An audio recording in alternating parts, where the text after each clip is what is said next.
Hello दर्शकों, आज हम जानेंगे कि जो बेलपत्र है भगवान शिव का अति प्रिय है। हम सब यह जानते हैं और जो भी शिव भक्त है वह सर्वप्रथम भगवान शिव की पूजा जब करता है तो उसमें बेलपत्र रखना नहीं भूलता, क्योंकि बेलपत्र भगवान शिव को अति प्रिय है।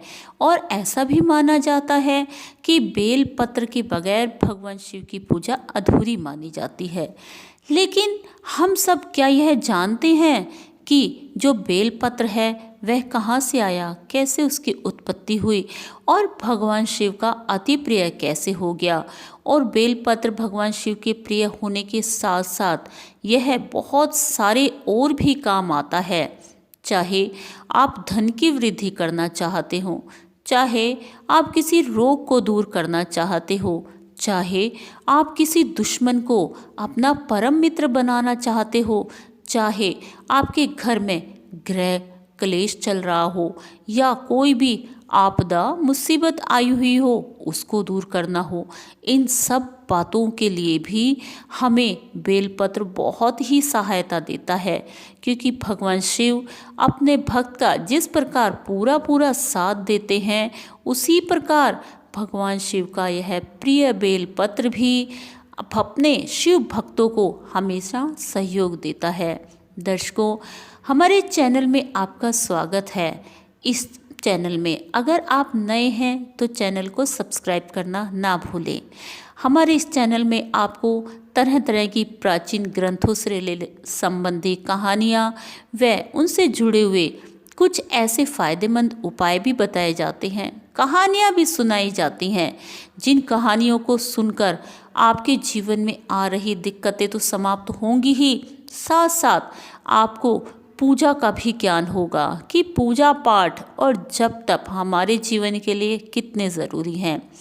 आज की इस ऐसे जगत में जहाँ शास्त्र पिछड़ते जा रहे हैं, शास्त्रों का ज्ञान किसी को भी नहीं है, पुराणों का ज्ञान किसी को नहीं है और कोई भी इनसे संबंध नहीं रखना चाहता, वहीं हमारी ये छोटी सी एक ऐसी कोशिश है जिसके द्वारा आज के जो समाज में हमारे बच्चे हैं, हमारी आने वाली जो जनरेशन है दर्शकों, वह शास्त्रों के ज्ञान से सुसज्जित हो। उन्हें हर किसी को शास्त्रों के बारे में ज़रूर पता होना चाहिए, क्योंकि शास्त्रों से ही हम आने वाली आगे जनरेशन को भी सुधार सकते हैं, उसे ज्ञान दे सकते हैं। तो हमारा ये चैनल एक छोटा सा प्रयास है, तो कृपा करके आप इस चैनल से जुड़े रहें। कोई भी कथा कहानी या कोई भी वीडियो हो, कोशिश करें उसे पूरा देखें, क्योंकि जो अधूरा ज्ञान होता है वह नुकसानदायक होता है।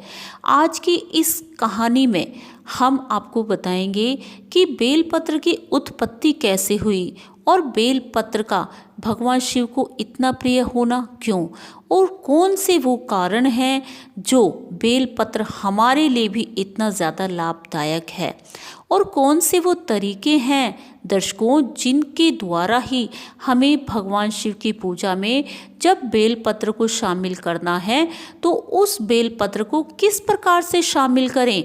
दोस्तों, ये सारी बातें आज के हम इस वीडियो में जानेंगे। एक बार की बात है, भगवान शिव और पार्वती जी एक साथ बैठे हुए थे। तब भगवान शिव ने पार्वती जी से कहा, हे शिवे, बिल्व के पत्ते अर्थात बेल के पत्ते मेरी जटा के समान है।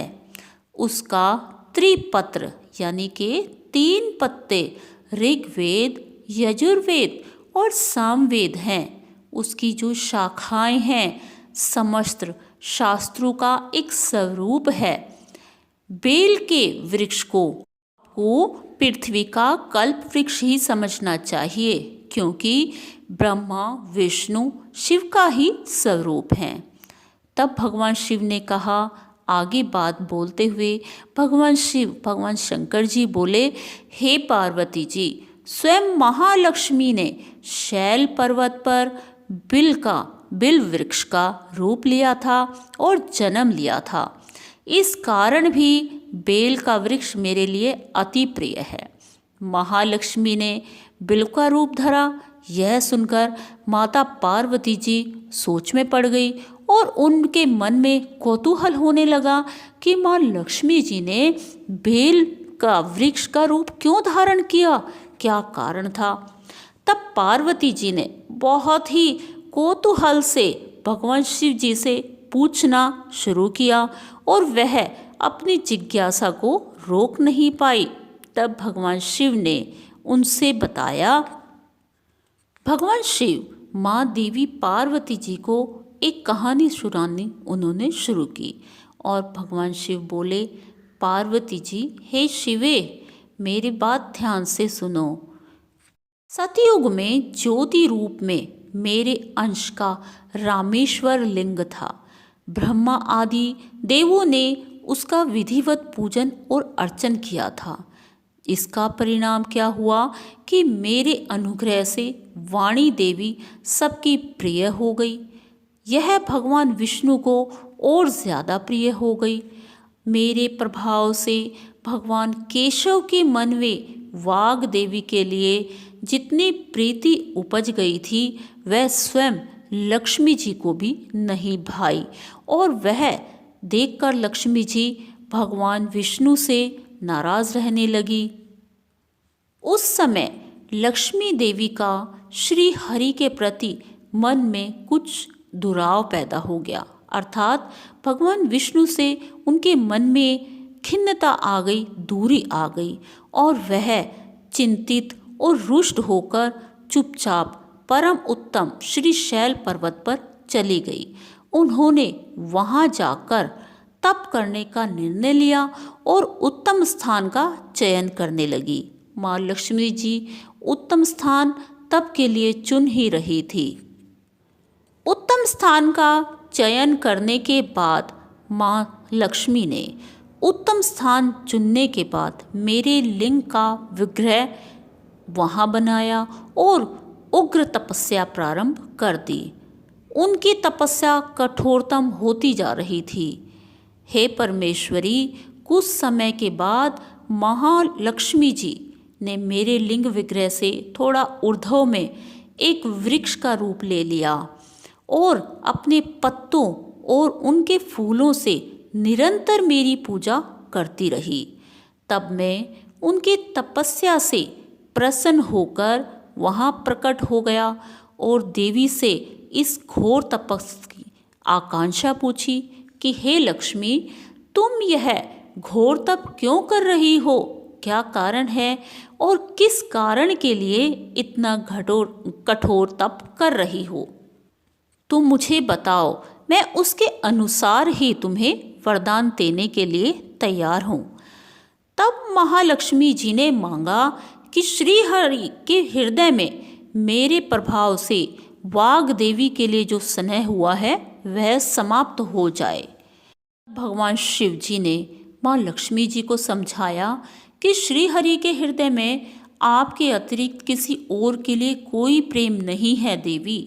वाग देवी के प्रति उनका प्रेम अपितु केवल श्रद्धा है।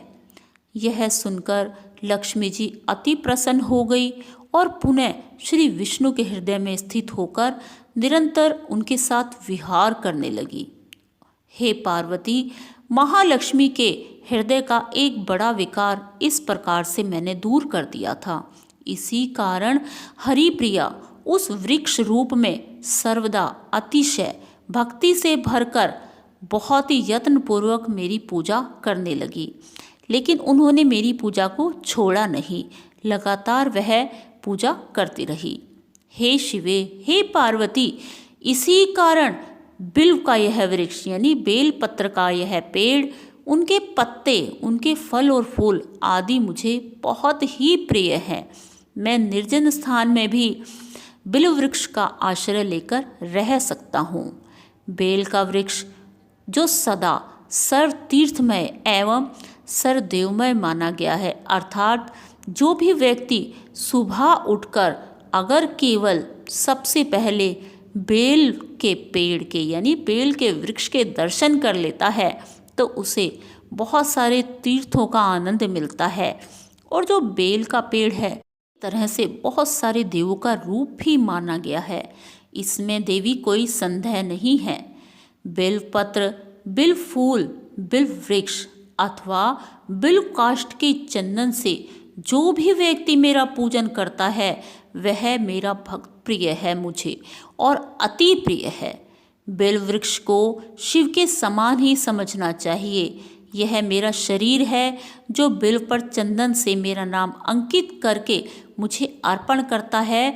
मैं उसे सभी पापों से हमेशा के लिए मुक्त करता हूँ, अपने लोक में स्थान भी देता हूँ।